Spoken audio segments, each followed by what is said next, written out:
Well, my friends, I'm afraid that it is at this point that our story takes a macabre detour. Depending on who you ask, of course.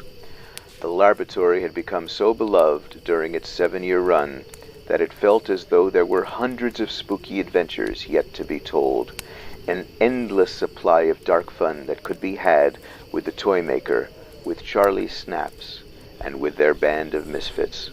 But those closest to the Toymaker started to notice a change in him. He looked exhausted, perhaps even troubled. Of course, once the cameras were rolling, he would seemingly slide instantly and effortlessly into the character he had created over the course of the series. Something would have to give, though, and a short time later, it did. One morning, the Toymaker gathered the crew around and broke the news. After 7 magical seasons, the laboratory would sign off for its final time. It would seem, however, that not everyone, or everything, was as keen on seeing the series come to an end. Before filming commenced on the laboratory's penultimate episode, The Mysterious Malice of Mice, Samuel Hardy, a cameraman who was walking past the Toymaker's dressing room, where he would always take Charlie before filming, accidentally overheard the following exchange.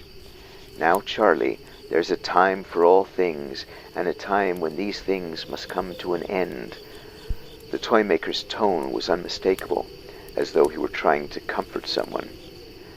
But suddenly, the cameraman heard another, distinctly lower voice. "But I don't want it to end." The tone of the second voice was even more unmistakable. It was deliberate, even threatening.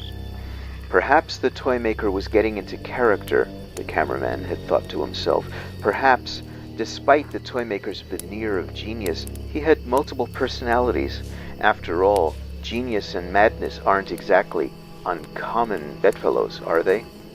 What does it say about a man who never married, who had instead devoted his life to his creations? Come to think of it, what does it say about you, dear listeners? After all, you're the ones listening intently as I spin this absurd yarn. But I digress. Often. The cameraman managed to brush aside this most unsettling of exchanges between a man and his stringless marionette, and settled in for the rest of the day's work. Years later, however, he would recall another peculiarity from that rather unusual day, Charlie's on-camera impetuousness, and the rare frustration the Toymaker's eyes betrayed as he attempted to introduce the mysterious malice of mice. That was indeed very strange.